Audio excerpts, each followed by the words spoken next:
Let me take you back to Tokyo, Japan. The date was March 24th, 2007. A 22-year-old British woman named Lindsay Hawker left her apartment at 9 in the morning. She was meeting a man for a private English lesson. Lindsay had arrived in Japan just 5 months earlier, full of dreams.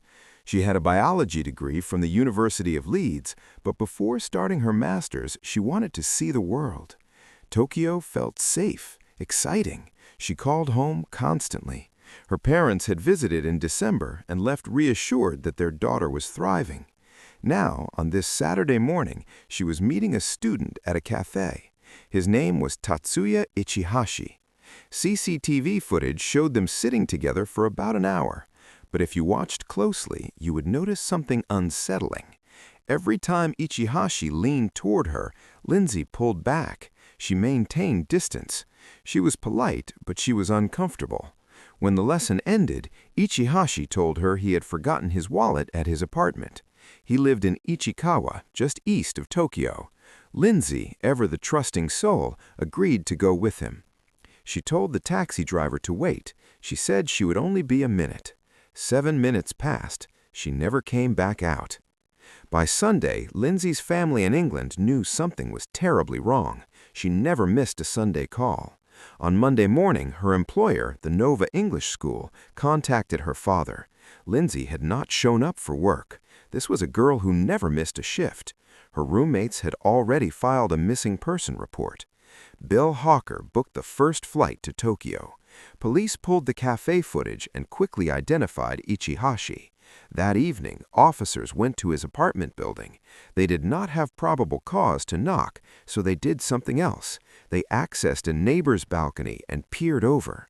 The lights were off, but someone was definitely inside, and they noticed something strange.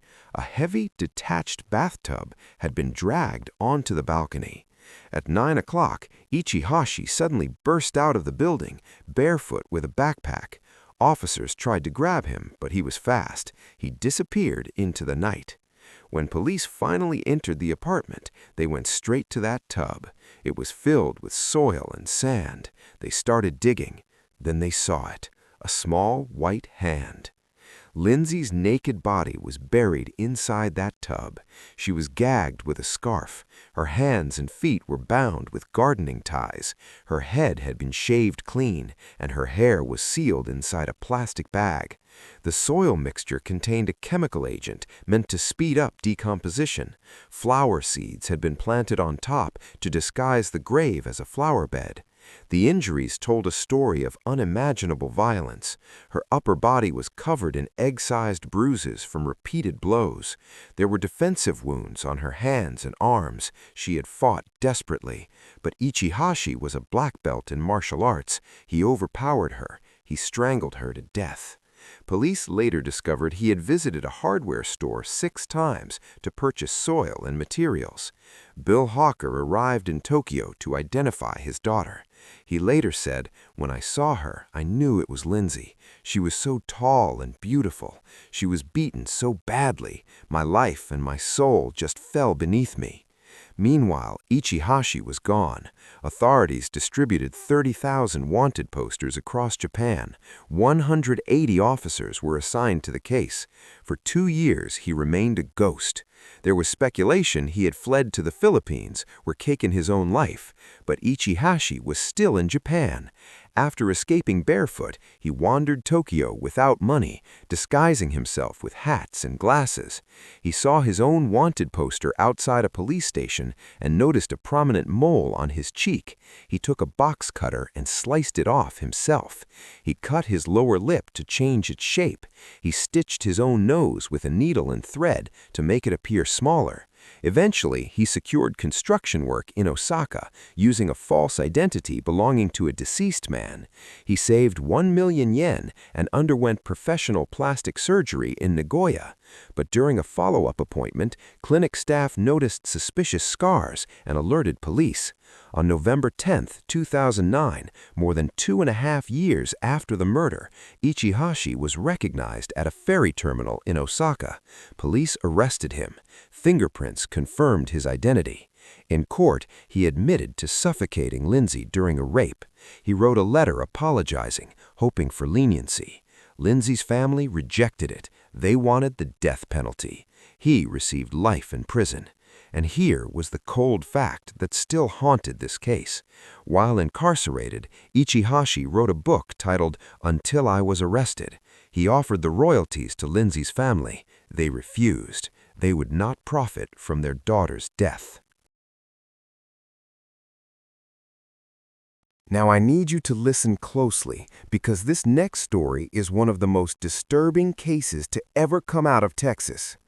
It began on October 9, 2020 at approximately 10:18 in the morning. The New Boston Police Department received a frantic 911 call. A woman was screaming so loudly that the dispatcher could barely understand her. "Someone killed my baby," she wailed. Officers rushed to 200 Austin Street in New Boston, Texas. There they found Jessica Brooks hysterical in the driveway of her daughter's home. Inside, 21-year-old Reagan Michelle Simmons Hancock lay face down in a pool of blood. Reagan was vibrant and kind, deeply devoted to her family and her faith. She worked as a customer service representative and had married her husband Homer in 2019. Together, they had a 3-year-old daughter named Kinley. At the time of her death, Reagan was 34 weeks pregnant with their second daughter, Braxlyn Sage, who was due November 10. Let me paint you a picture of what investigators found that morning. Homer had been unable to reach Reagan. A neighbor texted him after finding the family dog wandering outside and noticing the garage door open. Jessica drove to the house to check on her daughter, stopping first at Kinley's daycare. That's when she learned Kinley wasn't there. When Jessica arrived, she immediately noticed blood streaked across the driveway. More blood marked the garage and the front door. Inside, she saw a bloody shoe print on the kitchen floor. Summoning every ounce of courage she had, she walked further in. She found Reagan in the living room. The normally tidy home was in complete chaos. Jessica collapsed and called 911. Reagan's father, Marcus, arrived soon after. Overcome with grief, he collapsed in the driveway with chest pains. Then came another terrifying realization.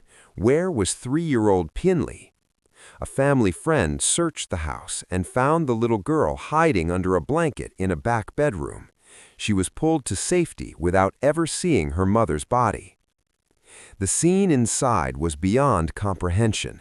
Blood covered the walls, the appliances, and the furniture. A decorative wedding jar filled with sand used as part of Reagan and Homer's ceremony was found shattered and bloodied. Investigators found evidence of a prolonged, brutal attack. Reagan had extensive defensive wounds. One finger was nearly severed, another was dislocated. Her skull had 5 separate fractures. There were 100 stab and slash wounds across her body, including 39 to her scalp alone. A scalpel was lodged in the back of her neck. She had been beaten with what investigators believed was the flat end of a claw hammer and that heavy wedding jar. Then came the most horrifying discovery. Reagan's abdomen had been cut from hip to hip.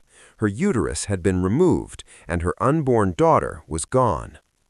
While officers were processing this nightmare scene, something else was happening about 15 minutes away. In DeKalb, a state trooper had pulled over a speeding Toyota Corolla at 9:37 that morning. Inside was 27-year-old Taylor Renee Parker. In her lap was a newborn infant. The umbilical cord was still attached. Taylor claimed she had just given birth in the car. But something was wrong. The blood on the infant had begun to dry. Taylor showed absolutely no signs of having delivered a child. Despite resuscitation efforts, the baby, Braxlyn Sage, was pronounced dead later that day in a hospital in Idabel, Oklahoma. A nurse stayed by her side so she would not die alone. Under questioning by the Oklahoma State Bureau of Investigation, Taylor admitted she had fought with Reagan and abducted the baby. As investigators dug deeper, a web of deception unraveled that defies belief. Reagan actually knew Taylor. She had hired her previously for engagement photos. Their contact was minimal until Reagan announced her pregnancy. Taylor had initially declined a pregnancy photo shoot due to supposed medical issues, but the two met on October 7th, just 2 days before the murder. What Reagan didn't know was that Taylor had been faking her own pregnancy for months. She had undergone a hysterectomy in 2015 due to endometriosis. Pregnancy was impossible, yet she repeatedly told friends, boyfriends, and even her church community that she was expecting. She forged ultrasound images. She purchased a realistic silicone pregnancy belly online. She staged a gender reveal announcing a baby girl named Clancy Gale. She vomited each morning to simulate morning sickness, told her boyfriend Wade Griffin that she came from a wealthy oil family and promised him land, cars, and millions that did not exist. She fabricated inheritances, passed fake cashier's checks, claimed to be a medical student, and even purchased expensive vehicles that were later repossessed. She convinced Wade to go into crippling debt, promising wealth was just around the corner. When her supposed due date passed in September 2020, the pressure mounted. Wade's mother grew suspicious. Taylor's ex-husband warned Wade that Taylor had had a hysterectomy and could not be pregnant. Wade refused to believe it. As the lie closed in on her, Taylor began searching online for pregnant women, maternity stores, and OB/GYN clinics. She researched C-sections at 35 weeks, the exact gestational age of Reagan's pregnancy. She looked up how to perform physical exams on newborns. Cell phone data later showed Taylor had visited Reagan's neighborhood the day before the murder, likely a trial run. On October 8th, Taylor brought Reagan a Starbucks gift card as a congratulatory gesture. In the early morning hours of October 9th, Taylor made multiple calls to a hospital in Idabel. At 4:28 a.m., she watched YouTube videos about C-sections. She left her house at 5:26 a.m. and arrived near Reagan's home by 7:22 a.m. At 7:52 a.m., Reagan responded to a text from Taylor. Minutes later, Taylor entered the house. Reagan was killed between 7:52 a.m. and 9:14 that morning. A jail trustee later testified that Taylor admitted she initially tried to use a knife from Reagan's home to remove the baby, but switched to a scalpel from her car when it wasn't working. She allegedly placed the infant against Reagan's cheek and said, "Tell Mama bye." Then she drove away, intending to secure a hospital birth record. Instead, she was pulled over. After 3 weeks of testimony in 2022, a Texas jury deliberated for just 1 hour before convicting Taylor Parker of kidnapping and capital murder. On November 9, 2022, Taylor Parker was sentenced to death. In court, Jessica Brooks addressed her daughter's killer directly. She said, "My baby was still alive and fighting for her babies when you tore her open and ripped her baby from her stomach." Reagan Hancock died trying to protect her children. Her 3-year-old daughter survived, but her unborn baby did not. And here is the cold fact. Wade Griffin, the boyfriend who believed every one of Taylor's lies, who went into debt for her, testified for more than 5 hours during the trial. He acknowledged every red flag he ignored. He was not charged. He was just another victim of her deception. Our final story takes us to Warren, Massachusetts, a quiet, rural town of roughly 5,000 people. The Bish family moved there when their youngest daughter, Molly, was just a year old. An 18-year-old girl in their Detroit neighborhood had been abducted, raped, and murdered.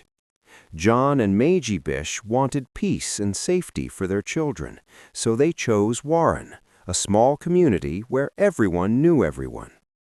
15 years later, in the summer of 2000, Molly Bish was 16. She had just finished her junior year of high school, an honors student, gifted athlete, an outgoing personality who dreamed of becoming a teacher and working with children. That summer, she proudly began her first official job as a lifeguard at Commons Pond, the same local spot where her older brother, John Jr., had worked for 3 summers and helped train her. Commons Pond sat centrally in Warren, a popular swimming hole surrounded by woods, peaceful and picturesque. Though Molly was thrilled with her lifeguard certification, her parents felt uneasy because the pond where she worked was somewhat isolated, and she would be alone for the first 20 minutes of each shift while setting up before swimmers arrived. Molly started work on June 19, 2000. For 8 days, everything went smoothly. Then came Tuesday, June 27th. That morning unfolded normally. Molly and her mother stopped at a convenience store at 9:50 a.m. She then checked in with the Warren Police Department to pick up her required 2-way radio. At 9:58 a.m., Meiji dropped her off at Commons Pond. Molly headed to a nearby shed for supplies, while her mother watched briefly, then drove away. It was the last time Meiji saw her daughter alive. Around 10:20 a.m., the first visitors, a woman and her 2 children arriving for swimming lessons, found the scene frozen. Molly's lifeguard chair open with a towel draped over the back, sandals neatly placed in front, and a first aid kit open on the ground with a backpack nearby. Her lunch, whistle, water bottle, and radio sat untouched, but Molly was gone.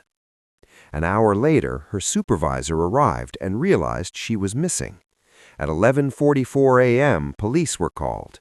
Officers learned she had never radioed in its shift start against daily instructions. By 1 p.m., they notified Meiji. Initially, authorities mishandled the scene, speculating Molly might have left to meet friends or her boyfriend. Those who knew her insisted otherwise. She would never abandon her belongings, including sandals, purse, license, and uncashed paychecks. Massachusetts State Police soon took over. Divers searched the pond. Despite Molly being a strong swimmer, search dogs swept the woods, helicopters flew overhead, sonar scanned depths. Over 200 officers and volunteers covered 7 square miles, the largest search in Massachusetts history at the time, but no immediate answers emerged. Meiji recalled a detail. The day before, June 26th, she had accompanied Molly to the pond.